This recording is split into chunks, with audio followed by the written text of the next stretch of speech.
Welcome back to the Firebat Open, guys. I'm joined by Firebat. I am Tannon Grace, and we're going to be here for our first semi-final of the day. We've got Crimzig versus email support. What have you thought of this so far? Thought of these two players? Yeah, and the whole tournament. I mean, I'm severely impressed with the play so far.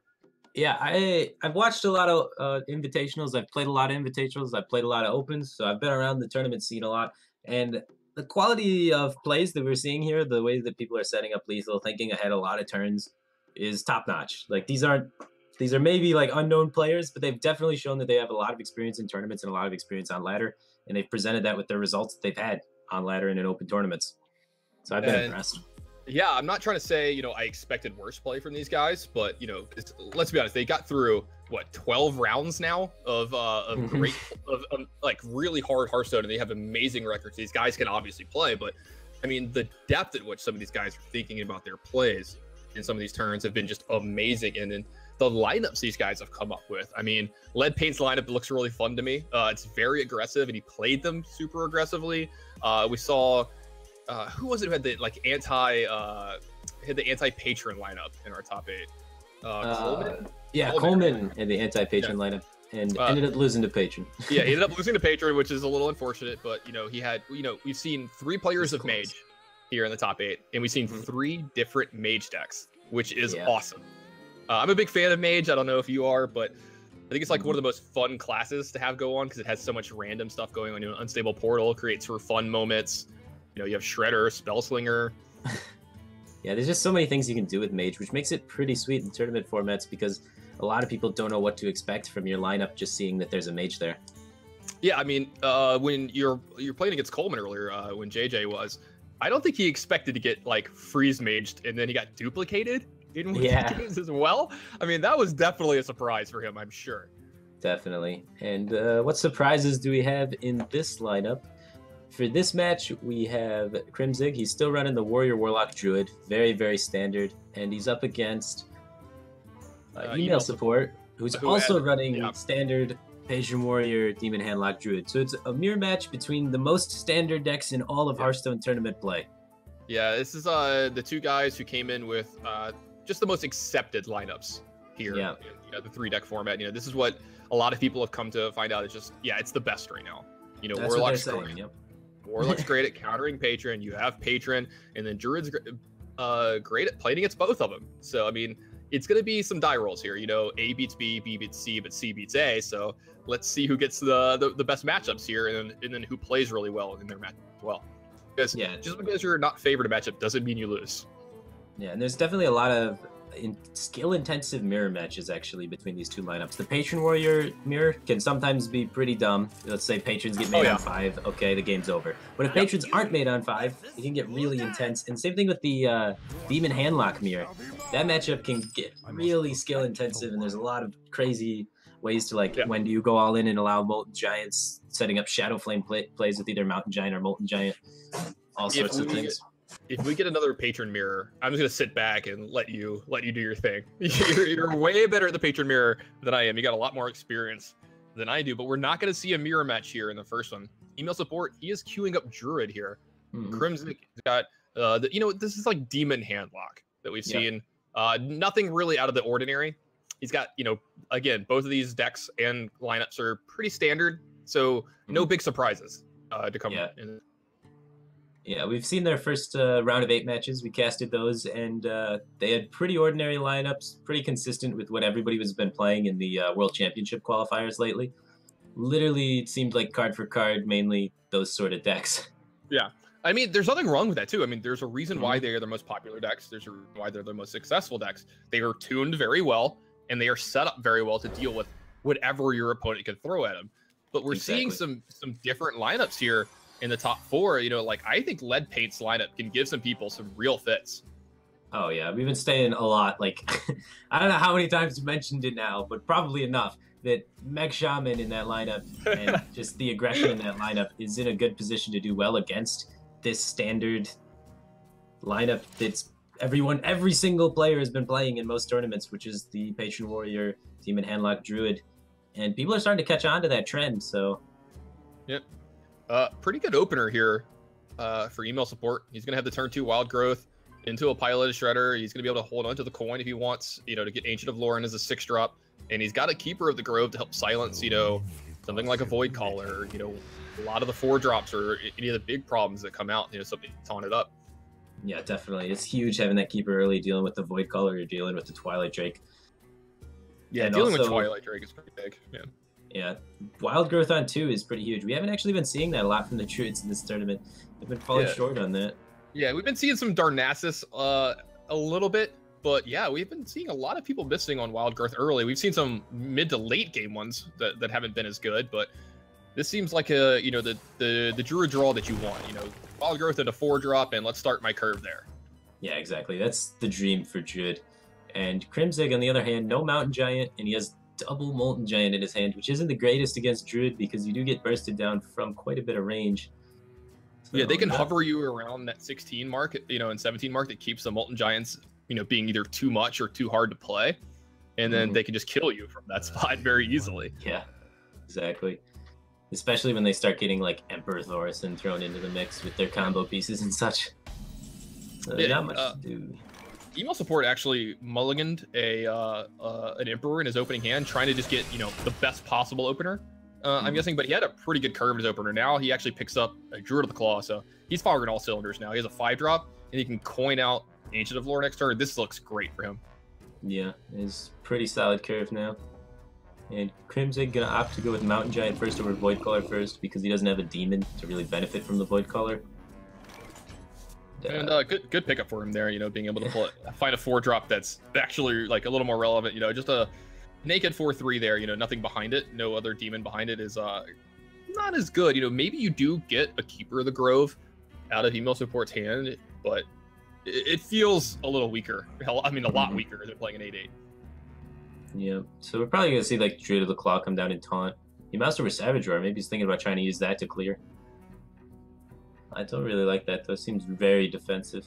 It's very defensive. You take a lot of damage, and you're not advancing your board. I mean, but yeah, the Giants can cause a lot of problems. If we see like Owl Dark Bomb come out, it could really screw it. Oh, no, he's gonna take the Smork life. Yeah. Wow.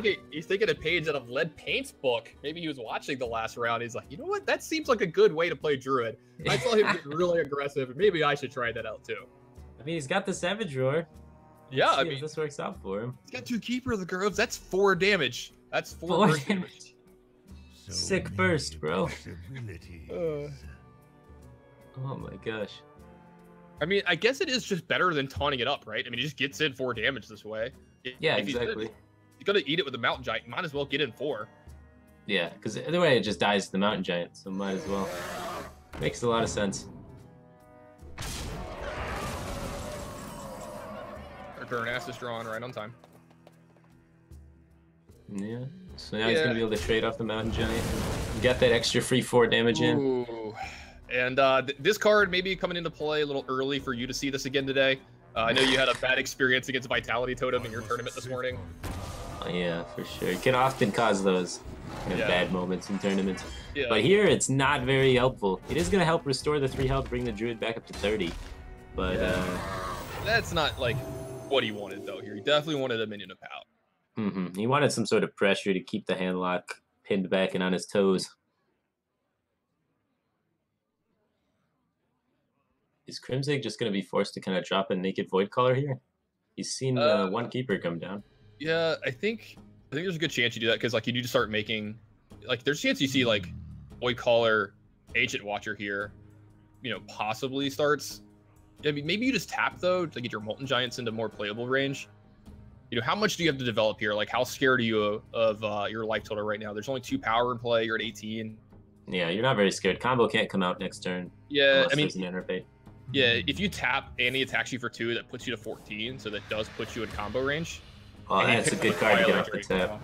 Yeah, the full value to Twilight Drake as well. Yeah, unfortunately for him, gonna be met by email support's 2nd Keeper, taking out both Twilight Drakes, both Keepers getting maximum value.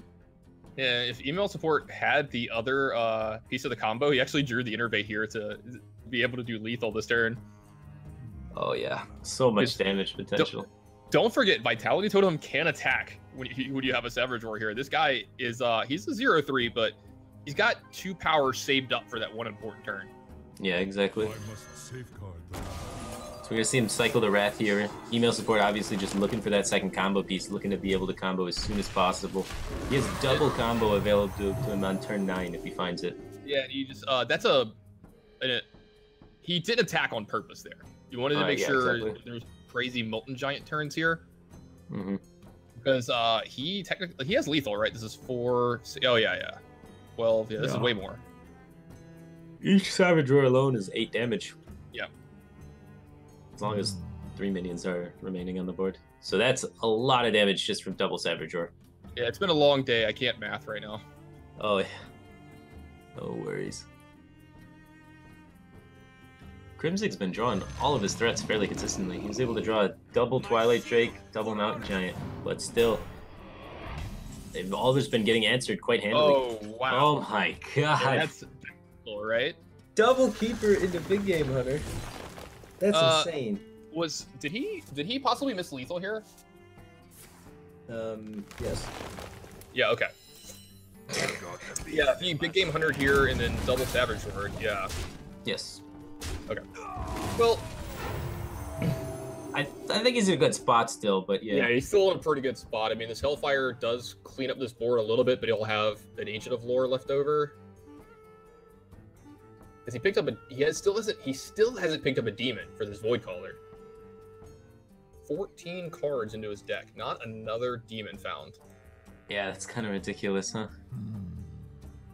I mean, email support though, he's drew both keepers for both Drakes and the Big Game Hunter for the Giant. Like, yeah, his draw has been strong draw. Yeah. I mean, if either one of those is like, say, just like a swipe or a wrath or something, like, you know, the other cards that are good in other matchups, like this whole game is probably different. Yeah. Well, Crimzig's forced to use the Hellfire here. He's got to cut down on the minion count so he can't die. Yeah, he's going to get an Ancient Watcher into play. He's going to be able to taunt this up with a Molten Giant next turn. So setting himself up for, you know, a pretty good defensive turn here, but doesn't matter because Force of Nature Savage Roar is going to be enough to kill him. Mm-hmm. And email support out to a early lead here. Quick win. We've seen some aggressive plays from these Druid players. I like it. Yeah. Very aggressive play. This matchup's supposed to be Druid favored, but lately it's been kind of shifting back and forth. It's been, I think, actually, Handlock's had a better win rate than Druid in that matchup in the last few tournaments. Even though, in the past, it's been Druid favored. Kind of weird. Yeah, you know, I always felt that Druid was favored in these matchups whenever I played it and watched it, but as you hit it right on the head. Lately, I've been seeing Handlock and Demon Lock, you know, kind of get its way back in. Maybe they're, you know, figuring out the right way to play these matchups, you know, the right configuration of when to play their threats and stuff. And I mean, we're seeing this Demon Lock deck get really popular lately. A lot of people are saying it might be the best deck to play right now. Sure, definitely. One of the things to consider about the Druid and why it might be struggling a little bit against the Demon Handlocks is they added things like Aspirant, which really doesn't help you too much in the matchup and just gets answered immediately by Dark Bomb. And some of the other weaker cards like Savage Combatant isn't that great against Demon Handlock. So all these new additions to Druid have been kind of weakening the matchup, and that's probably why it's closer to 50-50 now. Yeah, now, it's interesting, you know, while Darnassus Aspirant has made the deck more consistent, you know, you have more ramp spells, it does dilute the deck a little bit. You have more mana in your deck now. You have, you know, 4 to 6 cards that are there just to actually get you more mana, and only 2 of those 6 have power. You can actually affect the board in any way, and it doesn't affect it greatly, especially in that matchup. So now, there's a big percentage of your deck that doesn't do anything when you draw it on like turn 7, you know, like an empty board or something. And against some of the control matchups, you need to be constantly laying down threats. So, all right, looks like email support. Good. I was just gonna say, I was saying Crimzig was going with the Patron Warrior. Yeah, this is something we haven't seen much. Somebody changed their deck after a loss. Yeah, it's actually quite rare. Generally speaking, most of the time, people have been consistent throughout the entire Swiss tournament of keeping the same exact deck. Yeah, and he's going to get what a lot of people think is a pretty favorable matchup here. You get for email support, he's going to get Warlock into Crimzig as Warrior. Yeah, that's exactly what he wants, and that's going to set him up in a pretty good position. Yeah, lots of removal, good Hellfires, gigantic taunts that are pretty hard to get through. You can cause severe problems for Patron Warrior.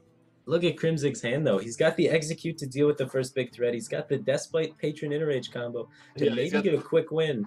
Yeah, if there's no Hellfire drawn by email support here, I mean, they're down to usually like only playing one now, right? Mm-hmm. One Hellfire is pretty standard now in the Demon variant because you have to make room for all the 4-drops. Ooh, that hand. There's all the demons he couldn't find. Or I think it was crimzig that couldn't find him last game. And email support, he's not going to have that problem this game, but that's not a good problem to have fixed right now. Yeah, but at the same time, he's got the 4-drops. He can go 4-drop Twilight Drake into turn 5, tap Mountain Giant. So it's not a bad curve to follow. Lots of threats oriented in the curve. But no AoE spell yet. Crimzig could try to go for the cheesy play of just making patrons on turn 5 and saying, if you got Hellfire, you win. If not, you lose. Yeah. Isn't terrible in this matchup. Yeah, I mean, if you perceive this to be a rough matchup and your hand isn't like very conducive to winning other than that, I mean, these are the cards you've been dealt. You know, this is what you're going to have to do. I mean, maybe it's right to just go for it. Yeah, maybe it's right. Especially with an opening hand like this, we always say you got to adapt to what you're dealt. Whatever hand you get, you got to make the best of the situation, good or bad, and that's really what determines if you're going to win or not. And sometimes you got to make unique game plans, and sometimes you got to YOLO. And this might be one of those YOLO plans, especially since it's a bad matchup for him. Yeah, but it's like a high reward, you know, high risk, high reward plays.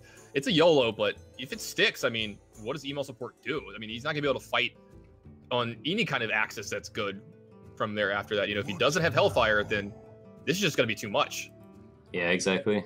It's definitely gonna be rough for him. So now crimzig's debating on whether or not he wants to play the Armor Smith, and he ends up going with Armor Up instead of playing the Armor Smith. Kind of interesting. I wonder why. Yeah, I mean, what are the reasons for not playing Armor Smith there? I don't know. He thought about it for a really long time. Maybe he wants to gain a lot of armor later in the game. Yeah, I was going to say, because if he plays that and he plans on going off with patrons, then his Armor Smith will die to the Hellfire along with all the patrons, and maybe he values it more late game.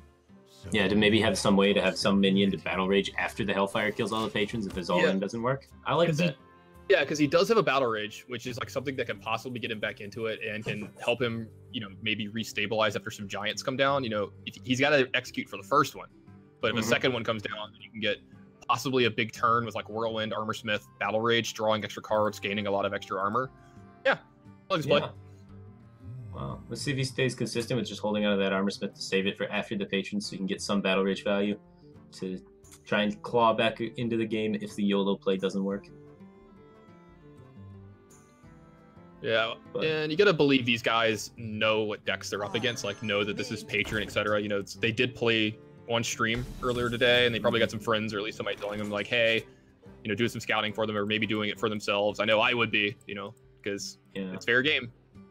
You know what I think he was doing? I think he was just holding the Armor Smith till this turn, so that his opponent couldn't just kill it with Dark Bomb Mortal Coil, so that he would guaranteed have it stick on this turn to activate Execute. That's actually a really good point, because it makes him have a worse turn 3. Like worse, I'm using quotations, you know, he just life taps instead of getting like, you know, an actively better turn, you know, getting removal spell, getting cycle a card. Huh. Now he's gonna use the Death by Strike to queue up for the patrons, set up for the Drake to die, hold on to the Execute. Yeah, I don't know why he didn't play it on 2. I'm still I'm gonna have to ask him about that. Yeah, I mean, maybe it was, you know, he had a plan there. There was a reason. I mean, he sat there for a while debating it. I'm sure there's a plan. There's definitely some line that he took. Oh, and there's the Hellfire. Wow, just in time. So if he does choose to go off with patrons here, he will get punished. But I don't know if he has to. Like, his hands developed very good. Emperor's drawn. Wow. Holy smokes. He just drew Emperor. Hold on. He has Inner Rage, Execute, Grim Patron, Battle Rage, Warsaw Commander, Frothing Berserker. I think we just saw the plan change. Yeah, right? There's no way he goes off with patrons now. Yeah. I think this is one of the better coin Emperors I've ever seen. Or is there a way he goes off with Emperor now? Because then if his opponent Hellfires, he can get an empty board Emperor. It's very, well, yeah, that's true. Yeah. I mean, you don't use the Inner Rage in your lethal combo. You would love to use the Despite. But the lethal combo in this matchup is usually just Warsong, Frothing, and a Whirlwind effect. Yeah. So you don't need Patron, you don't need Inner Rage. So yeah, I kind of like this, because now if Hellfire happens, you don't care. You just play Emperor, and they might not be able to deal with it. And if you can get 2 Whirlwind procs on Warsong Commander and Frothing Berserker, holy smokes. That's gonna be some crazy combos. Yeah, I like this the more you explain it that way. Second Dark Bomb's drawn, so that's going to be able to shut down the Emperor, but... Yeah, but it's going to be most of his turn as well, you know, like at what cost is he getting Emperor here? You know, he's going to get an Ancient Watcher into play as well. You know, he does already have the Ironbeak Owl if he needs to start getting aggressive, or, you know, kill maybe a Tempo Frothing Berserker that happens, but that's something that's probably not going to happen here. Wow, Whirlwind's drawn into the hand now. Yep, just... That's going to be powerful. Yeah, free Whirlwinds with 1 mana Battle Rage just lead to some pretty insane turns. Yeah, he's got so much damage. Mm-hmm. Oh, he's going to hold off on the Emperor, though. He's going to look for a little bit more before he plays it. Interesting. Picks up a Patron, too. Huh.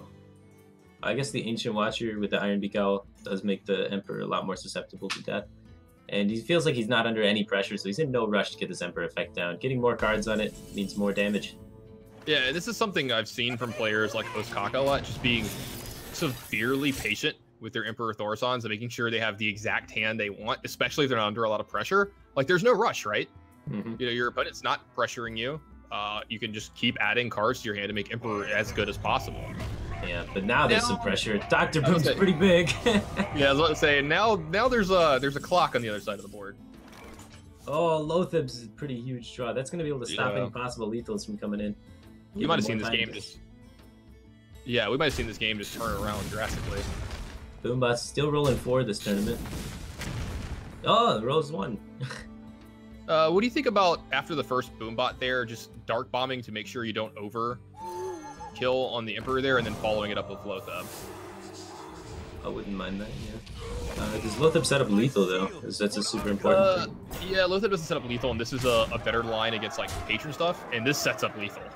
Right? Yeah, setting up lethal with already... You've seen 1 execute, right? So it's pretty hard for you to die here. This is way better. This is way better. This sets up a ton of lethal, and we're going to see a big turn happen here. Yeah. Can he get... He can kill the minions on board, but he can't get, like, any damage through while doing it. Yeah, but he does get to... Oh, he doesn't have the extra mana for the Battle Rage here. Yeah, no. Let's say. He can't refill his whole grip here, but I mean, it's better than dying. It is better than dying, that's true. But yeah, no Battle Rage can be used, so... Yeah, and this is one of those plays, you know, it's nice to not die here, but this is going to put you in a spot where you're still not winning. Yeah, like, how does he win? Yeah, I mean, there's a clean trade right here. And, yeah, Doomguard is actually just lethal, yeah. Clean trade right to the face. Yeah, I just completely missed the Doomguard in his hand. Yeah, so everyone forgets about Doomguard. Yeah, I'm just like... You know, you're just so keen on just how's he going to protect the board this turn? You know, how's he going to sweep it? It's just a control deck. They're like, oh yeah, they have this charge 5/7 minion in their deck. As when Demon Handlock was first originating and like it wasn't super popular, that Doomguard caught everybody off guard because you don't think of Handlock as a bursty deck anymore. Ever since they took out the double power overwhelming Arcane Golem from like 6-7 months ago, now they've just been playing the Giants, and you think of them as like a pretty fair deck. They just play big minions on their curve, and that's really what they do. You never expect the like 11 damage bursts from like double Dark Bomb Doomguard, but yeah, that's a reality now. The fact that Demon Handlock exists. Yeah, when they added the that card to the deck, I was actually a fan of it. I was like a big fan of it because it just adds an element to the deck, like you're talking about, that they didn't necessarily have, or people weren't expecting it because the deck had become so linear and people knew what to expect on every turn, and then all of a sudden they just like throw this wrench in. All of a sudden they have this 5/7 charge minion coming in out of play, and you know, couple it with a couple other cards, and it's backbreaking. Or if it comes in off of a Void Caller, I mean, you can have some really big turns as well, like some awesome clears out of nowhere. They're like trade in Void Caller into something, you know, get a Doomguard eats like an Emperor or something like that, and you still have this 5/2 in play. It creates some huge tempo swings on the board that the deck didn't necessarily have before. Yeah, that's definitely true. And leading up into the next match, what are the lineups looking like? We have Email Support. He just successfully got his Warlock out, so he has Druid and Warrior left. And then we have Crimzig, who's gotten his Druid out, so he has Warlock Warrior left. Yeah, so decent chance at a mirror here. You know, something we could possibly see from these guys. But if you're email, would you just go ahead and use Druid since there's Warlock and Warrior left over on the other side? Wait, who won the first game? Who won the Druid Warlock? I thought it was Crim. Did we have this backwards? I might have. I'm messing up the scores, I think. Yeah, now I'm confused because you said it backwards. we keep missing the names up. Yeah. All right, it's email support 2-0. It's email support 2-0. I was gonna say, I thought he was up to. I actually thought he was up 2-0, but. Sorry. I got confused. So email support up 2-0. He just needs to win with his Druid, right? Yeah. His no, because he won with Druid. All right, he won with Druid the first game. Yeah. Against the Warlock, and then he won the second game with Warlock against the Patron Warrior. Yeah. Okay, we got this down. Right, Long day. A lot of the exact same match. A lot of the exact same lineups here. It gets a little confusing. Same lineup gets confusing. All right, email support. He has only Warrior left, so he's obviously playing Warrior. Crimzig, he has all 3 options available. He chooses Druid. He feels like that's his best answer to the Control Warrior, which makes sense. Yeah, we saw this earlier where Druid had one of the best possible draws and one of the better draws I've seen against Control Warrior. And email support just, kept the faith, kept trading, kept, finding those little 2-for-1s here or there, and really, I mean, I still find it unbelievable that he won that game. Yeah, there was a turn 7 where an Ancient of Lore could have drawn 2 cards, but it would have overdrawn the hand for the Druid player. The Druid, yeah. And he had threats in play. It was unbelievable. Yeah, and somehow the Control Warrior managed to prevail. We've seen Control Warrior doing a lot of success. We have a few players in the top 8 or top 6. It is for the America's BlizzCon Championship qualifier, playing Control Warrior too. So that's been a deck that's been doing really well in the meta lately. So why would you choose Control Warrior over Patron Warrior? Like, what are some reasons? Well, it does. We've seen it do actually fairly well statistically against the Demon Handlock, even though that used to be a really bad matchup for Control Warrior. It's been keeping up with being able to remove the threats. For some reason, Druid's closer to 50-50 than it used to be, and it crushes Patron. So that's the huge thing. It's just you get the free win against Patron usually. So that seems like a good reason to be playing it right there. If you get a free win against Patron and if you're even 50-50 against Druid, I think it's a deck that you should probably consider playing in your lineups. Yeah, it's definitely extremely strong, and the benefit of it is everyone's targeting Patron. Nobody's really paying attention to Control Warrior very much. Yeah. Plus, Barongeddon has been doing some work recently. I mean, that's a card that I hadn't seen for a while until recently, and I have just been getting blown out by that card lately. Oh yeah, definitely. In any sort of mid-rangey deck, Barongeddon is going to be really strong against it. Aspirant comes down on 2 and met by its good friend, the War Axe. Yeah, they always have it, right? Whenever they need it, they always have it. Yeah, every single time I've seen Aspirant being played in like the last week, it's been killed by a Fiery War Axe. He just draws another one. Just serve this one up right again. I mean, what else do you got? You kind of have to just feed him some Aspirants. Yeah. I mean, it feels so bad. Yeah. So what are you gonna do? It's a rough spot for Crimzig, down 2-0 here, and draw the double Aspirant hand and has the War Axe. Game's completely different if there's no War Axe here. Yeah, but he's gotta play the Aspirant, right? So that then the Shredder's first half can't be just knocked off by the War Axe. Yeah, I agree with you there. I think you just have to hope your Shredder can get in a lot of damage, and just Dr. Boom might just get there. You pick up an Ancient of Lore along the way. You already have a Savage War. You maybe get some damage in, because he's going to take another 2 damage here. Hopefully your Shredder gets in for 4. That's 8 damage. Hopefully you can find a way to get him down to 14 and finish him off. Yeah, he's going to hold back the Aspirant. He's going to try and get the War Axe charge used up on the Shredder, and then get an Aspirant in a position where it could maybe stick to help him ramp into Dr. Boom. Now, if you're email support with someone, choosing, like they kept trying to choose this card and they couldn't decide, took that long and hero powered, where you just like have a read that there's another Darnassus in that hand. Yeah, it's either Darnassus or you got to think about Living Roots as well, because that's a card that they would hesitate on. Yeah. Or even Innervate. So you got to be thinking about all those sort of things, because maybe like Innervate Shredder, and he's thinking about whether or not he wants to do it. So there's a few things it could be, but those cards are definitely on his mind for sure. And he picks up a Shade, a card he would have been very welcome having last turn. Would have been a very easy play for him. We've seen a lot of one turn too late draws here in this this top 8.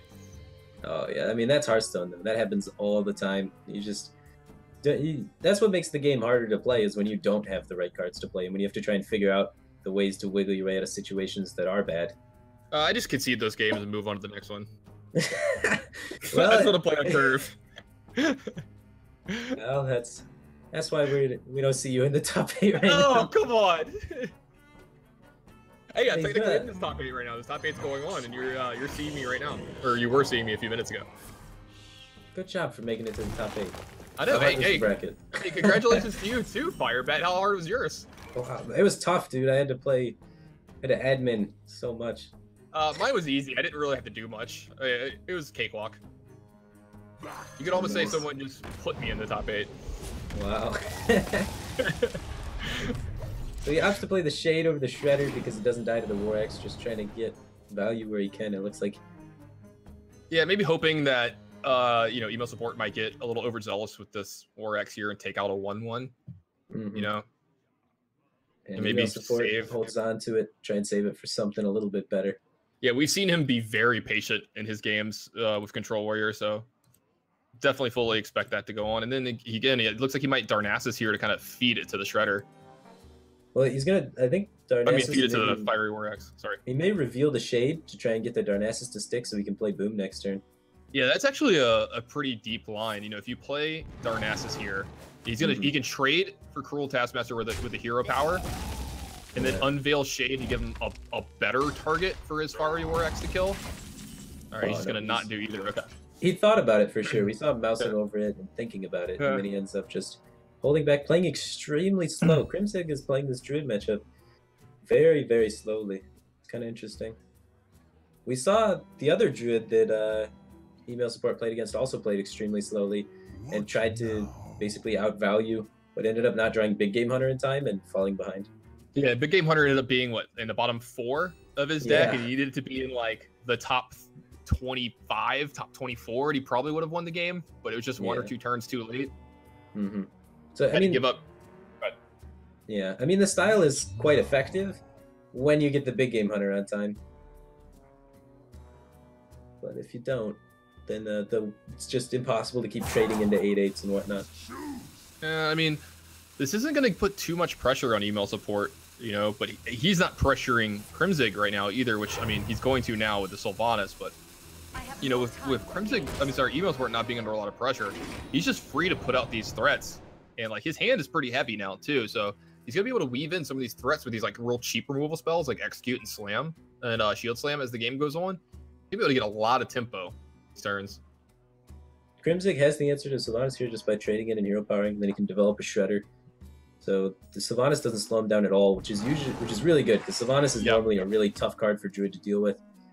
So he gets to just stay on tempo, just a little bit of tempo. He picks up the Big Game Hunter, which is really important for this Doctor Doom coming up as well. He's been playing around this. Yeah, he's been playing around this War Axe so much. He's gonna think about playing this Darnassus again, but yeah, I mean it's hard to pass up Pilot Shredder into Ancient of Lore, right? Or into Doctor Boom. Yeah, Pilot Shredder into Doctor Boom seems insane. I mean, you have a Savage Roar in your hand. You have a Big Game Hunter if he like answers with his own Doctor Boom on turn 7. He's been playing very slow, very patiently, thinking a lot through his turns, which is good. Sometimes you see players that are kind of new to the tournament scene playing really hastily.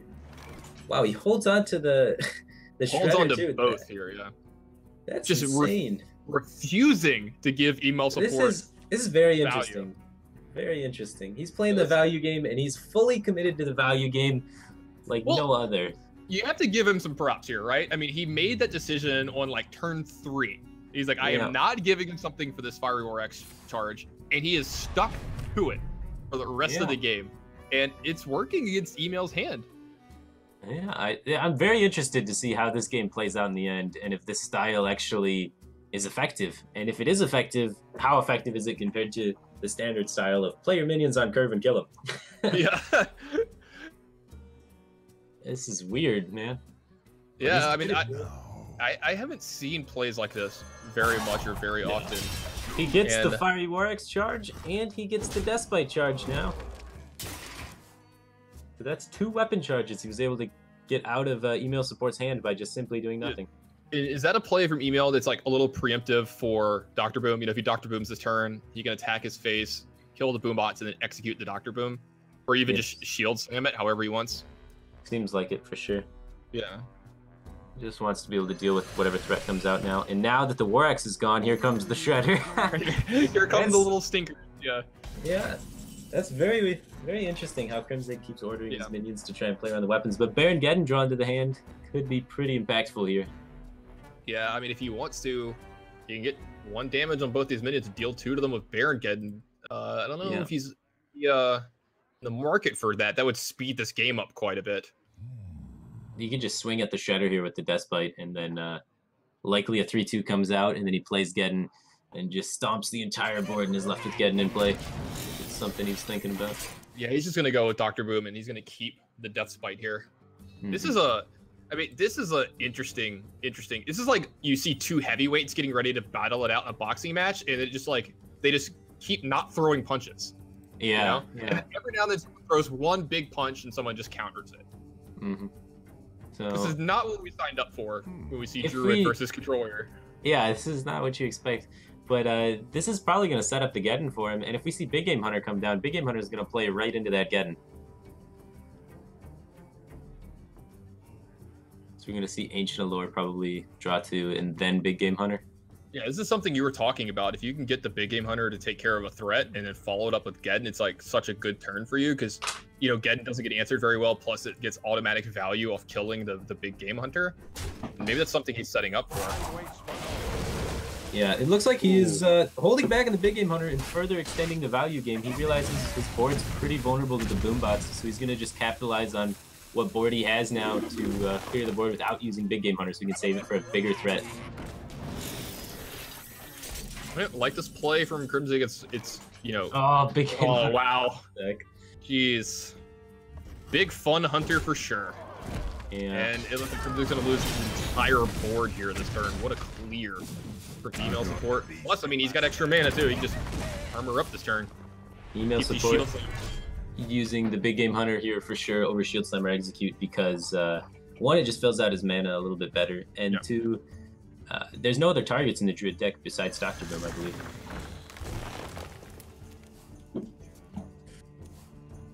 Yeah, I'm pretty positive that's going to be the only target. It's usually the only target in, I mean, short of an uprooted Ancient of War, which I think is something we're not going to see too often. Yeah. That's for sure. Not a bad Geddon turn again. Or Shield Slam if he wants to opt for it.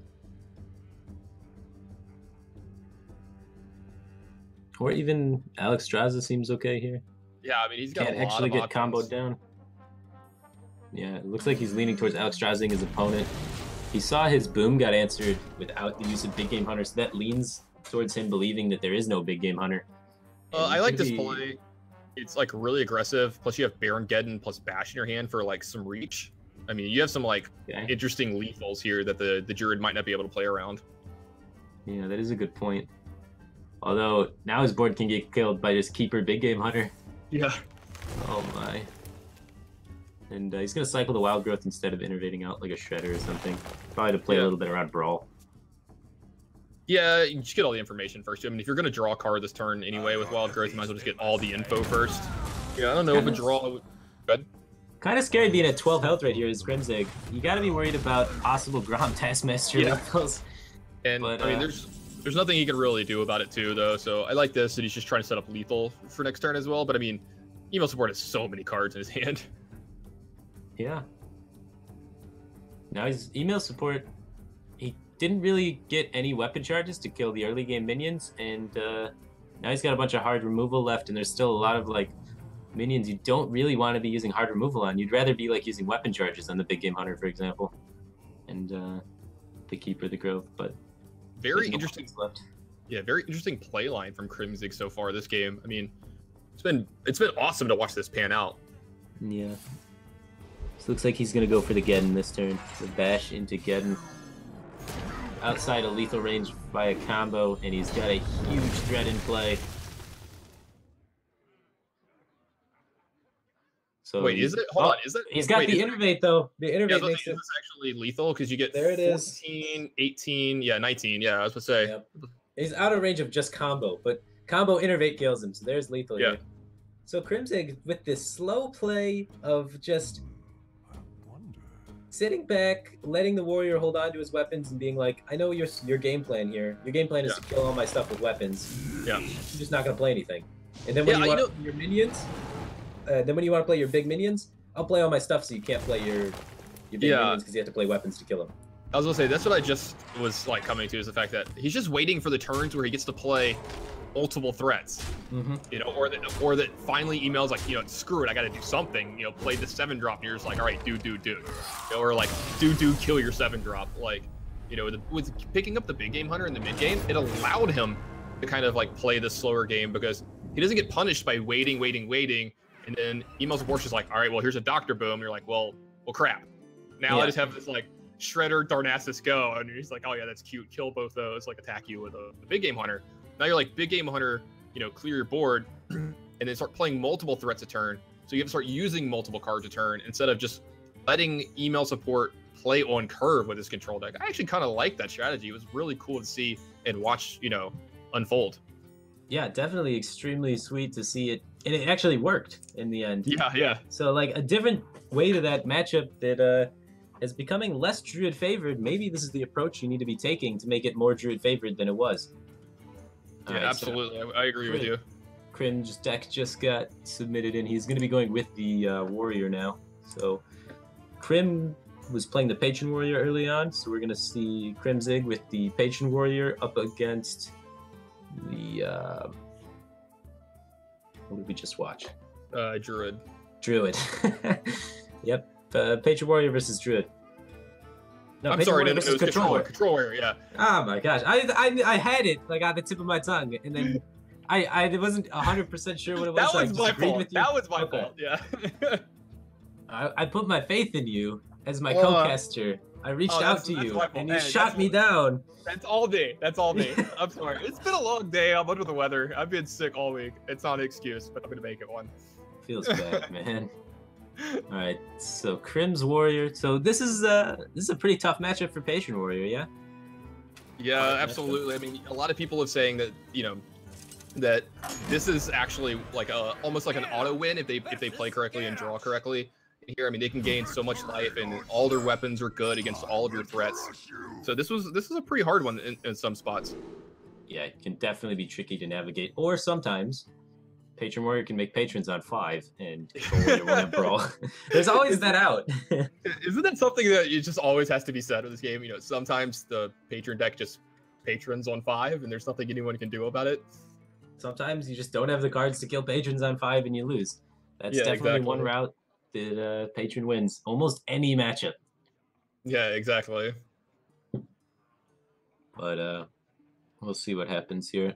The other way that patron usually wins, well, there's 3 ways. The first way is the patrons go unanswered and you just win. The second way is you play super aggressively all game, all the weapons go face, and your opponent just has a bunch of high drops in their hand and just can't react to your tempo plays and whatnot. And then the final way to win is you draw your entire deck and you get the combination of cards Warsong, Frothing Patron, Whirlwind, Inner Rage in your hand. And then you play Emperor with that in your hand. And then you just hit him for about 1 million damage on the next turn. Is it roughly 1 million or exactly 1 million? Roughly 1 million. Okay, roughly 1 million. A lot of damage. So much damage. So now we saw Crimson take a very interesting line last game with his Druid deck against email support's Control Warrior. So it seems that he like understands those matchups pretty well. So you know, maybe he has some ideas on how to play, you know, Patron against the Control Warrior matchup, and we might see some great play out of him again. Yeah, definitely. That was really interesting to see him adapt to the situation of last game. Hmm. Yeah, I loved watching that unfold and seeing it actually work. That was really cool. Mm-hmm. He has patrons and Despite, so if he finds an Inner Rage or a Whirlwind, we could see just go for the early patron cheese. But other than that, he's got 2 executes, which are pretty good late game, Yeah. but really bad early game. He's looking for card draw mainly in this matchup. So do you think that's, like the best way to go about it in this matchup? You feel that it's a big favored match for Control Warrior is if you have the hand to go for, turn 5, just make a bunch of patrons, should you just do it all the time? I don't know. It's like sometimes it's not even enough though. Like sometimes making 4 patrons against Control Warrior doesn't do enough because they always have a weapon to kill one, and they oftentimes either have an Execute or a Shield Slam to kill the second one. So you're really making a 3-1 patron and then a 3-2 patron. And if you don't have the Battle Rage to like continue drawing cards behind that and then refuel those patrons, oftentimes it's just not enough.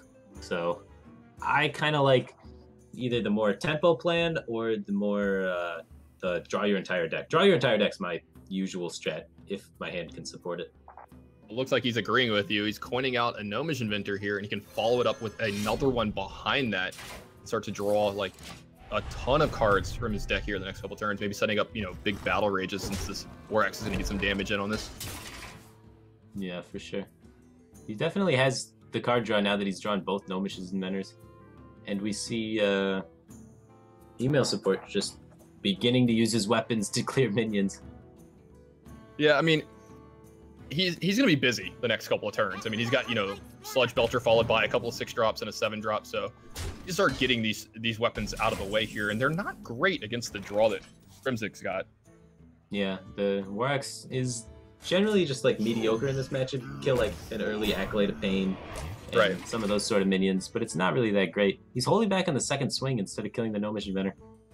Yeah, that's interesting. That's actually, I think, the biggest play for Fiery War Axe, like you said, just killing an early Acolyte of Pain, denying them multiple draws. I've seen a lot of players play around that, not play Acolyte of Pain on 2 or 3 if your opponent can still play Fiery War Axe. Yeah, for sure. Well, not killing that Gnomish might cost him a little bit here, as the 2-1's able to take care of the Sludge Belcher. But as you said, he's not going to be re-equipping weapons in future turns, so he just wanted to maybe set up a position where he could clear the board fully after the Despite's used. Yeah. Because otherwise, if he doesn't do it this way, then it's could get. It's possible he's trying to set up a good board to Emperor as well on turn 6. Like just hoping the Sludge Belcher maybe gets a ton of value. Yeah, Emperor here is really strong because crimzig's kind of forced to use the Despite here if he wants to use the Emperor. At least that's what the hope is of email support. He's hoping that crimzig has to use the Despite here to clear the Emperor, and then crimzig can't hold on to the Despite to use with his patrons. Not to mention that just Emperor is sick with so many cards in the hand. That he picked up Battle Rage. Do you think there's a turn here where he just plays a few minions along with Dread Corsair and then kills the Emperor to set up some like big Battle Rage turns? Or because I mean you can only make 2 Grim Patrons this turn, right? And that's just not good enough. Yeah, I like continuing the draw, trying to draw your entire deck.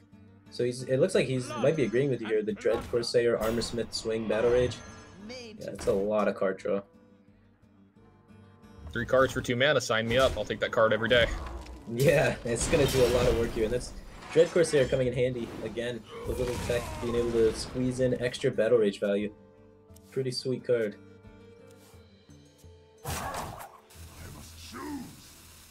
So he's got a lot of combo pieces. Not too much draw in the hand though for crimzig, and the draw is really what he wants. He doesn't want the combo pieces just yet. Yeah, it's fine and dandy, but not that good until way later when you can actually Emperor with him. Yeah, and so is this one of the games where you kind of like hold on to your Emperor for the specific time? You need that specific hand, like you said, have that get Emperored, and then that's the way you win this matchup. Yeah, it's looking like it's leaning towards that way, especially since the 2 execute draws is going to allow you to control the board long enough to stall to draw your entire deck, most likely. So, and he's been hitting all the card draw, really. He had both Gnomishes go off already. He's had the Battle Rage for 3, so he's had most of the draw flowing in, which then draws into the other draw, and so forth. So it's looking like he's got a solid window to do that plan, just based off the hand. Yeah, it looks like he agrees with you that the big OTK turn, like fueled by an Emperor, is probably his route to victory here. And You know, it's not bad against what Emo Support's had. It's, you know, he's had these 2 Fiery Warxes, this Execute and the Shield Slam the whole time. Emo Support opts for the Tempo Execute so that he can play Baron Geddon this turn and begin pressuring still. So, yeah. With crimzig drawing this many cards, I think, you know, Baron Geddon, Email Support knows that he has to start doing something, right? You can't just let him sit here and draw his entire deck, and then he knows that that's eventually going to kill him. Yeah, exactly. And pretty good job clearing the board there, because the second Battle Rage is drawn. That could have been kind of devastating if the board was still left alive. Now, crimzig does have 2 Executes in his hand, so he has a way to deal with this Baron Geddon, and coupling that with Slam, you know, is going to get him even deeper into his deck. And how far away is he from accumulating that hand that you kept talking about that he needs just the Emperor for? His opponent's only at 28 life, so he does not need to get the full combo here. He could probably justify only getting 3 or 4 combo pieces hit by Emperor and still win the game. So if he gets Emperor soon, he probably just has enough fuel to play it, because he could produce a lot of damage with some sort of like Warsong, Frothing, Unstable Ghoul, Patron, Whirlwind turn. Like, that's going to be more than enough to kill his opponent. He's got upwards of 40 damage after an Emperor. With a second Ghoul drawn, even more. Yeah, and here we see another turn where Email Support is, you know, giving him a juicy target to kill with Deathbite, and just hoping that he can't get a ton of value off of it on the same turn, right? You know, he keeps trying to get him to use that Deathbite. Yeah, exactly. He just wants... It's usually the primary use of Sylvanas or of Emperor is just to try and force out Deathbites, because Sylvanas can be really awkward if you leave it up and then try and develop the board any. So making it as awkward as possible is pretty strong. We may see like the Battle Rage turn come out. Well, actually the Battle Rage is really awkward, but giving your opponent an Unstable Ghoul is not the worst. What now? They have no way to remove it then, you know, besides shield slamming their own minion, and then he can become a liability, right? Yeah, so like one of the plays there could have been like double Unstable Ghoul and then swing and then Battle Rage for 2. That's a deep play. I like that kind of. You know, give them the Unstable Ghoul, and it's such a good resource in a shield slam to take care of it. 11 cards left in crimzig's deck, so he's getting closer to that Emperor combo. We see a Sarah come down, but it's going to be promptly answered by one of the 2 executes. Well, there's an Inner Rage too, so there's one of the cards you were talking about. Yeah, Inner Rage can be part of the Super Master combo, but isn't necessary really, especially when your opponent's this low. Like, if your warrior opponent's under 50, you don't need the full combo. It's always impressive to me when these Patron players do these kind of games where, you know, they on turn 5 they realize, hey, I'm going to try to win on like turn 10 or 11 specific hand, because they have to mitigate their draw so much, making sure that, you know, they don't overdraw ever, don't ever overcommit. Is he going with some sort of Warsong Patron play this turn? This is the second Patron, so if he wants to do the full damage combo, he would need the second Patron. Or he can't do the full huge damage combo anymore because he's using Patron and Whirlwind. Is this him maybe just trying to make a good board state that has to be answered from Email Support? Email Support can't answer it, then he's probably going to win from here. And if not, you know, he's still deep into his deck where Emperor Thorson can make a hand that's, you know, just insanely powerful. I think he's afraid of, like, possible Ysera Awakens Grom lethals.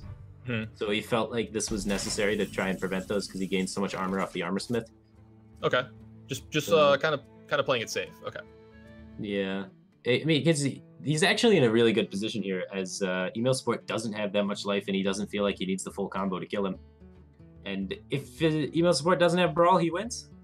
Yeah, I mean, see that Email Support can't deal with this entire board right now. Because if he doesn't make this play to gain all this armor, then there could be some, like, Grom, Nightmare, and then an activator for Grom, which would then kill crimzig. So playing super defensively as the Patron Warrior, something must have told him that there's probably a Grom.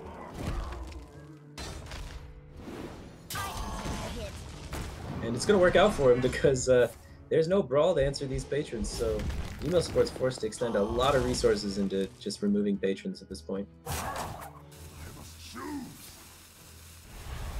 Yeah, I mean, and a bit of the board is going to be left over here for crimzig. And like his hand is still pretty good too. I mean, he's still got this Frothing Berserker plus a Warsong Commander in his hand with 2 Unstable Ghouls and a Whirlwind. That's a lot of damage. Yeah, He's got Warsong Frothing, double Unstable Ghoul. Could potentially be lethal this turn. Yeah, I mean, the Acolyte of Pain is something that he can bounce a Grim Patron off of and make another Patron here. Mm-hmm. And then that patron dies in the whirlwind effect, and then right makes more patrons, and so on and so forth. It must be lethal. Yeah, let's say because he gets 5 in from one of the patrons before it dies. Yeah, he gets 7 from each whirlwind effect. I think this might actually 14, 15, 16.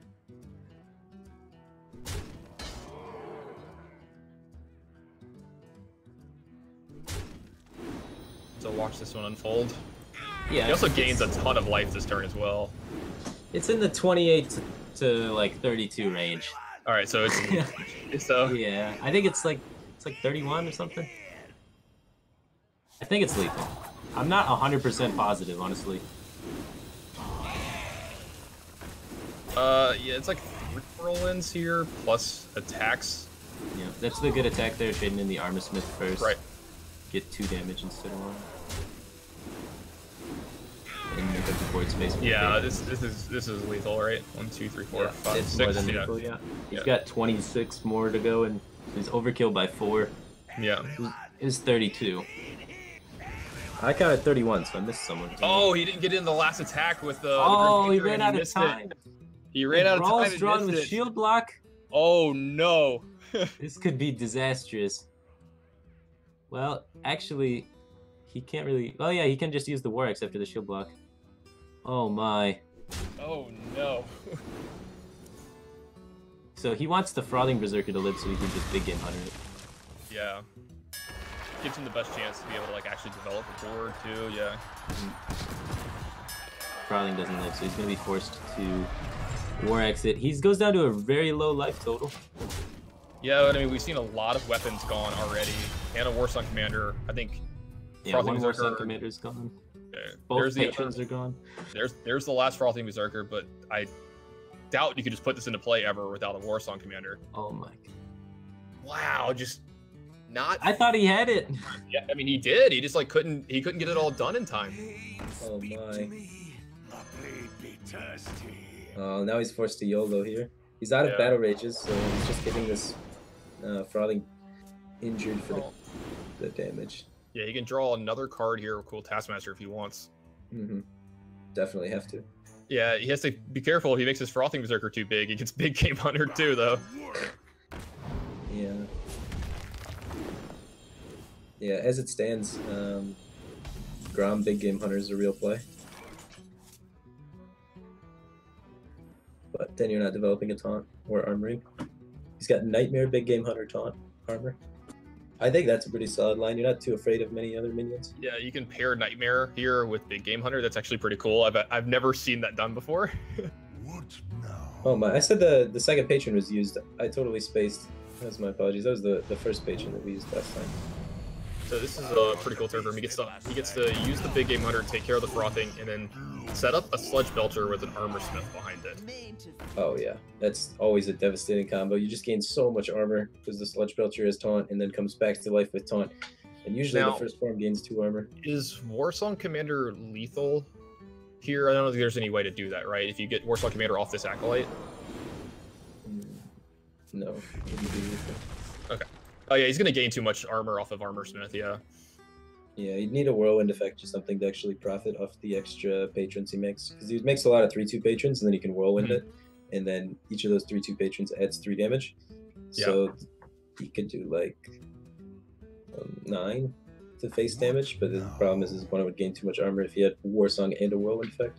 So what does crimzig have to do here? He has to find the Warsong Commander, he has to find another Whirlwind effect, and then have that happen as soon as possible before Email gets out of too much. He gets too much life for that to happen anymore. Yeah, he's got to find it quick. He's got to find the Whirlwind effect and the Warsong Commander. The Inner Rage is a good start too. There's the Warsong Commander. Now a Whirlwind effect could be devastating. He's still in it. Yeah, he's still in it, and just leaving the Slime and the Armor Smith is a lot of food for this Grim Patron. Wow. This is going to be close. Yeah. This is going to be close for sure. A lot of tension building in this game, sure. Yeah, now he's got the Shield Slam here, which honestly even tempts him to start Maybe he's trying to shield slam off his own minions that expose him, but I don't know. Because how does he deal with a huge patron extension after all of these minions get farmed? Yeah. Yeah, and there you go. He's going to shield slam his own Acolyte of Pain, getting a card out of this. And some armor. Yeah. He's going to play the second Armor Smith. Now an entire board of patrons can be made by crimzig using the Warsong patron. The Emperor is the second to last card in his deck. Oh wow, that's crazy. There's the actual last card, Fiery War Axe. Is that enough with patrons and Inner Age? No, that's not enough. No, there's not enough. He has to make a board farming off these Armor Smiths. And then just War Axe down the big game hunter. But if there's no brawl, how does he deal with this board? The patrons will just stick around and finish the job. Yeah, I mean we've already seen one, right? Do we know if email support runs 2 brawls? We have no idea if email support runs 2 brawls. Yeah. It's something that's gaining popularity, but it's not super common. Usually it's 1 brawl, 1 get. Yeah. So if there's 2 brawls, there's usually no Geddon, and Geddon's been the popular choice as of late. Yeah. And we've seen the Geddon already from him, so I'm gonna guess not 2 brawls. But he's really gonna want that brawl or that Geddon at least. But we've already seen the Geddon played, and we've already seen the brawl played. I'm gonna opt to give up a patron there to allow free space on his board. Oh, he's just gonna make another patron now. Yeah. It's on 5 power, I guess. I mean, it's like kind of irrelevant with this board if email support doesn't have an answer.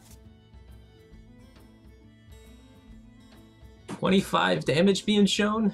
Yeah, and that's gonna be game. Unless Harrison Jones into brawl can happen.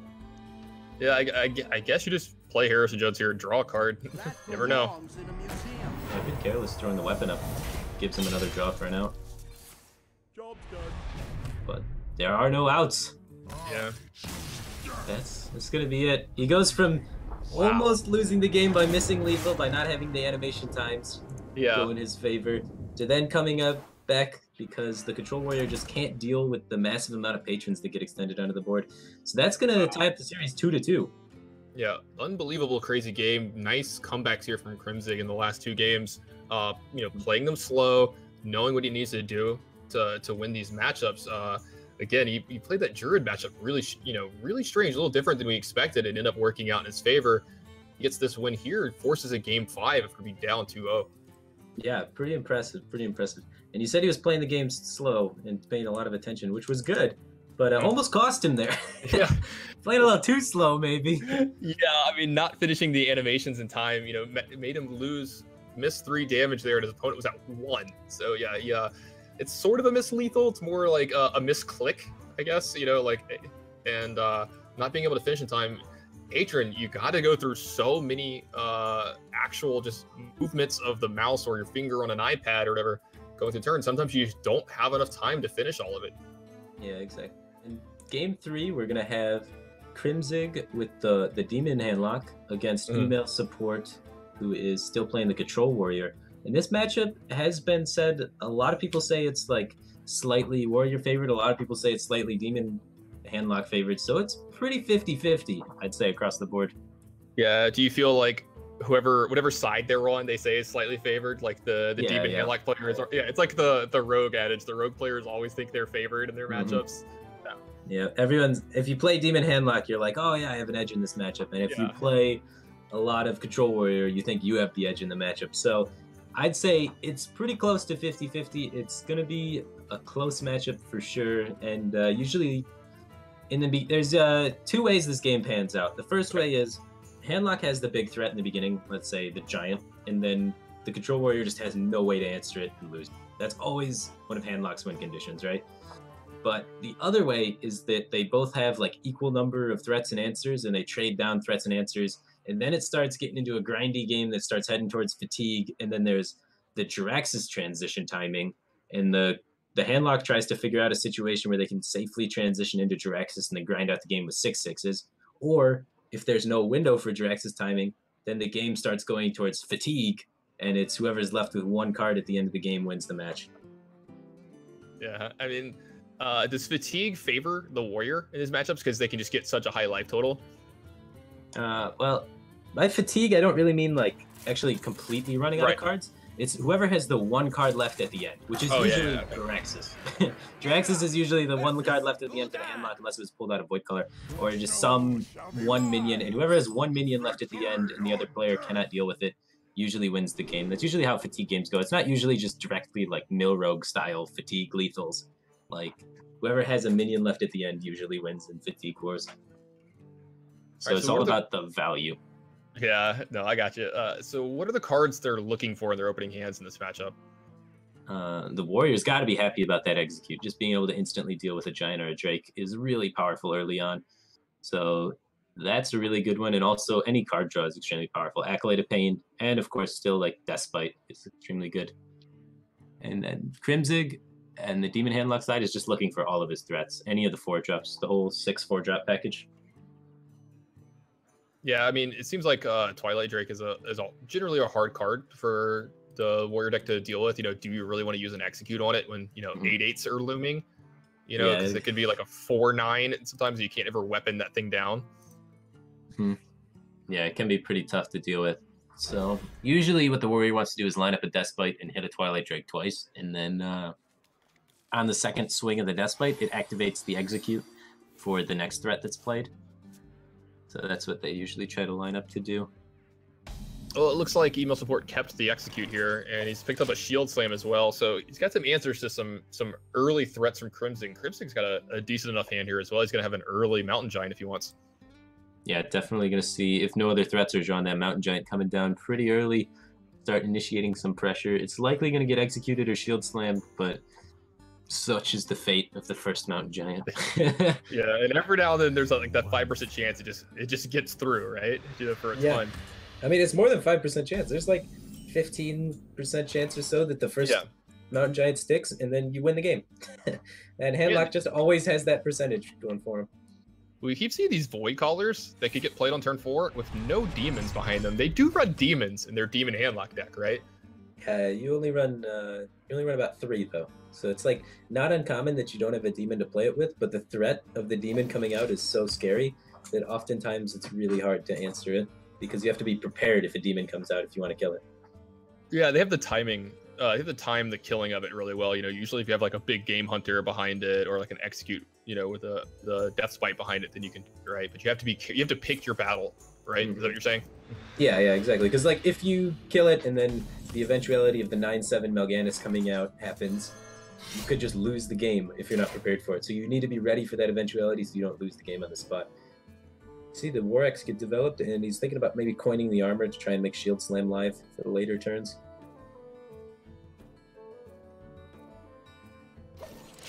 He opts not to coin the armor. I kind of like it with this current hand, not coining the armor. You can coin out the Belcher next turn, which can then stall and allow him to armor up more for the Shield Slam. Yeah, you just want to protect your armor total in this matchup, right? You want to make sure that your Shield Slams always get, are always able to answer gigantic minions from Demon Lock, right? Yeah, definitely. But I think he's setting up the Warex to activate his execute, so that's why he's not coin armoring, because he's planning on just executing the first threat by just smacking it with his face and executing it. Well, I guess I'm taking 8 one way or the other, so might as well kill it, right? Yeah, exactly. So I think that's why he didn't coin armor there. He's just accepting the fate that he's got to use execute first, and the best trigger for it is his face. Now a Giant's out. 8 damage looks kind of scary. Yeah, I know, right? It's just he's gonna have to hit it. He's like, damn it, I gotta hit it. Yeah, I mean, like, yeah, because you look at the way his hand is constructed. I mean, like, what's he gonna do over the next couple turns if he doesn't execute this here? He's never gonna get enough armor for Shield Slam. So, yep, that's why he didn't coin the armor last turn, is because he was prepared for this. He just had to take a deep breath before swinging into that 8 damage, because that hurts. Yeah, you got to prepare yourself to take it's there. It's not something you can just, without at least thinking it over. 8's a lot. You got to respect your hero, otherwise he's not going to fight for you. Gotta respect your hero. I like that. We see Watcher being played simply because he has to play a card this turn, otherwise he'll overdraw in the next turn. Watcher is interesting for me. Like, they're only down to like 1 owl in this deck usually now, right? Like 1 way to silence it. Yeah. So it's just like a purely taunt thing pretty much now. It's not common that it gets to get actually owled super early and getting some damage anymore. Yeah, generally the owl is saved for specific silence targets because almost every deck has one target you really want to silence, especially in control matchups. So the owl is the watcher's mainly there for taunting up, and then the one shadow flame can sometimes connect with it. But generally speaking, as handlock, it's just pretty useful to have around, and you get these draws like this where you just need to get something out of your hand, and it's convenient to just be able to throw watcher down so you can continue tapping. Yeah, makes sense. And as we say that, he actually draws the second owl. Yeah, that's actually interesting. Everyone's been cutting the second owl, and he's running too. Yeah, I was gonna say, one of my friends who I think he 8-2'd this tournament with Demon Handlock was talking about that. He was like, man, I just wanted a second owl like the whole time because I always had to save it for my opponent's minions. And he said he lost games where, you know, he would play Ancient Watcher and then not have a way to silence it. You know, it would just do nothing the whole game. It would just be a 4-5. Yeah, it's interesting. It's been in and out as the course of like over the last 6 months. There's a month where everyone's running 2 owls, and there's a month where everyone's running 1 owl, and there's a month where everyone's running 2 owls. It's been in and out a lot, and it's more just up to like players' personal preference and playstyle. Right. Some of the big advocates are like influential players that influence kind of like handlock builds. Life Coach vouches strongly for only 1 owl, and he thinks that 2 owls is plain silly. That's the kind of guy that's probably crunched all the numbers enough and done a lot of testing with it. So he's the kind of guy that, when he says stuff like that, it usually carries a lot of weight. Oh yeah, definitely. If you Life Coach says something, everybody listens. Yeah, that's for sure. So the tempo play here, trading the Belcher, not using the Shield Slam, and just getting the Justicar down. Justicar pretty good in this matchup for just helping your Shield Slams be even more effective. It only takes 2 armor ups to kill a giant now. Yeah, I was just about to say that I like this play here. We get the Justicar in play. Just you're, as you said, 2 armor ups away from being able to answer pretty much any minion in crimzig's deck. The only thing that can survive it is, you know, a gigantic Twilight Drake. Or Jiraxxus. Yeah, I guess Jiraxxus does survive it. He's got a pretty big butt. Twilight Drake coming down. He got an Emperor down. He could play Dr. Boom this turn. Being a little tentative about it because of the 6-3 just trades so favorably into the 7-7 body, and he doesn't have a good answer to the 6-3.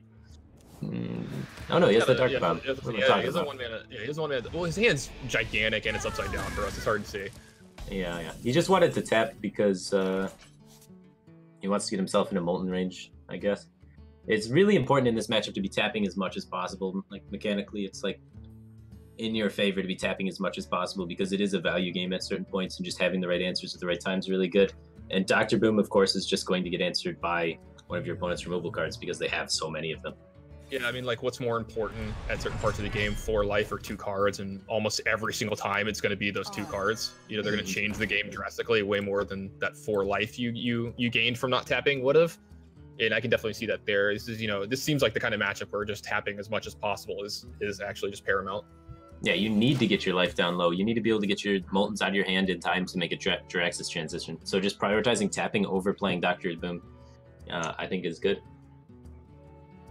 Yeah, well, he picks up a Doomguard and a second Molten Giant over his last 2 draws. So, you know, he does have a minion here, a demon here for Void Caller that happens. And then as his life total gets lower, you know, these Molten Giants are becoming cheaper and cheaper to get in play. One of them is actually extra discounted because of Emperor Thorson. Again, he's just trying to focus on getting taps out. So he's got to play a card out of his hand this turn, which kind of extends him into Brawl a little bit, but you don't really mind these minions getting brawled. Yeah, plus he can just play a Void Caller. You know, it's going to either spawn a second Void Caller or a Doomguard behind it. Which is, you know, kind of, you know, keeps up the pressure here. Yeah, definitely. Brawl definitely has to be on his mind. Yeah, but at the same time, like, if your opponent brawls this board, you don't really mind because none of your taunt givers are getting removed. Right. And so you're not losing any giants. Like, your board right now is actually not that strong compared to what Brawl like can get in this matchup. Like, obviously it's great. You're killing 4 minions. That's awesome with Brawl. But in this matchup, like, you can get a lot more value out of Brawl, especially when you can, like, Alex them and then hit them in the face with a weapon and then force them to taunt up, and they taunt up their Moltens, then you Brawl, and then you just have Grom to finish them because Brawl killed all their taunts. Yeah, so I mean, can you not Brawl this turn? You know, does he have a better turn set up stay around, like to play around that kind of situation, because it's kind of scary to roll away one of these void callers when you might not have an answer to what comes out of it. Yeah, exactly. You might brawl and then be in trouble against Mal'Ganis or something. Well, you can shield slam almost anything that comes out, so he has an answer for sure to that. But at the same time, like if you brawl and Mal'Ganis comes out and then there's still a 4/9 Drake there, you didn't really accomplish anything. So I don't know if brawl's really the line here. It's really tough though to find, like, he has so many mediocre plays in his hand that trying to figure out the best mediocre play is really hard. But I really like holding on to this brawl here for potential future turns. Okay, so what he's gonna do here is gonna shield slam.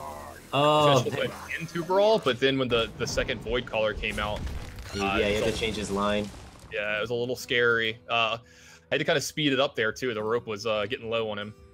Yeah. So he was opting to go for the brawl play. He just wanted to pop the void caller first because he expected the demon to be one of the most dangerous things. Whatever comes out of the... if crimzig paid a lot of attention there, he could have maybe picked up that there is a brawl in his hand the way that turn played out, because there was a card hovering, and it like quickly went back and got changed. Yeah, he definitely had 5 mana and then picked up a brawl. So yeah, from crimzig's shoes, he should probably note that there's most likely a brawl there, and maybe that's why we don't see any Molten Giant extension or anything like that.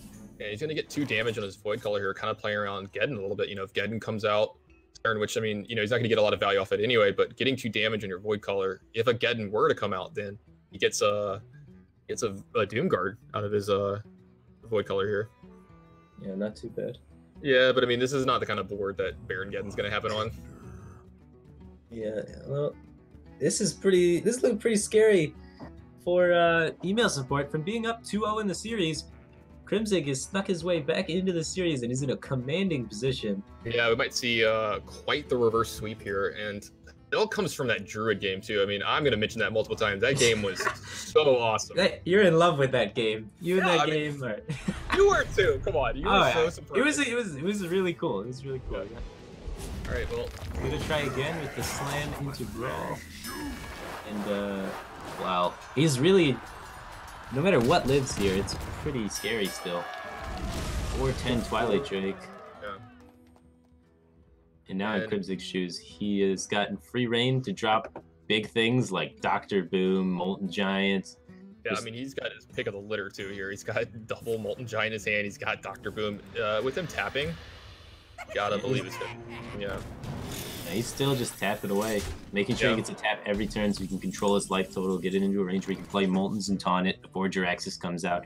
He's been playing this matchup very good, prioritizing tapping and slowing down his threats, forcing out the brawl like he just did was extremely well done. Yeah, I like the way that crimzig's played the entire match. Very impressed. I mean, email support's played amazingly in this top 8 too.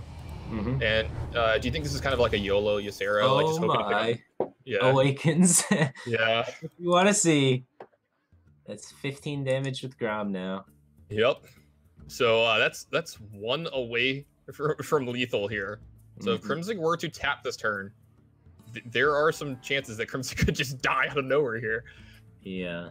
There's some hope, but you got to imagine he's going to be playing around the possibility of Ysera's Awakens since he's already dealt with the brawl, he's already dealt with most things, and he's just so far ahead in card count and everything. But who knows? He may be trying to play around the second brawl, which then opens him up to this eventuality of Grom Ysera Awakens. Yeah, if he's going to put this next to Dr. Boom, I got to believe, there's going to be some taunting up going on here. Yeah, he's probably going to use like the Twilight Drake and the Dr. Boom to trade. With the face. Trade with the face, exactly. Trade with the place. Yeah. Yeah, go and face plays around second brawl a little bit. Sarah never wins. So, is there any way for email support to wiggle out of this situation? He's gonna try. Sarah Awakens. Right. He takes 1 from both boombots, putting him to 6 here. Okay, he can armor up for 9. Yeah, that's the thing. And Grom can pick off 8. Dr. Boom here. So he's alive on board, but a Dark Bomb or Hellfire kills him. Yeah, and there's both of those in crimzig's hand. So crimzig is going to complete the reverse sweep. Wow, what a match here. Yeah, with some BM in there too now. Yeah, you got to get a little bit in. I mean, you want a reverse sweep. He's feeling good. He's got some right to be able to BM a little bit. He's just beat Control Warrior without having to use a big game hunter. And as far as BM goes, I mean, that was like a 1 on the 10 scale. I mean, that was held back pretty far there. I mean, he could have done a lot of other stuff that turn and then used the last 2 mana. You know, he could have like tapped, played another card, then attacked, and then Dark Bombs and made him wait for the full turn. So as you said, these guys like, playing cards, I guess the BM was light, but showing that your Control Warrior opponent being like, hey, I just beat you with Handlock. I didn't even have to use my big game hunter. It's super good against your deck. Yeah, exactly. That's kind of BM. Yeah, no. It definitely is. I'm saying he could have gone, you know, the full road down there. He could have been emoting, and I mean, we could have seen a 10 out of 10, and he got held back a little bit there. Just kind of showing him, still had all these in that spot. Still had this big game hunter. Yeah. I was really impressed by how both players played. I mean, like, we talked about just like different play styles compared to just normal games, especially with the Druid, that you're absolutely in love with that. Oh yeah, that game was great. So yeah, I'm excited to see crimzig continue playing on in the finals now, right? Yeah, he's our first player to beat himself into the finals. There's one more semifinal match after this one. See who's going to be playing against him here for a chance of a few $100, you know, after a few long grindy days of battling through here. But getting paid to play Hearthstone, pretty sweet gig. Yeah, not too bad, bad. I think you've made a few bucks in your day. Yeah, I've played a few games.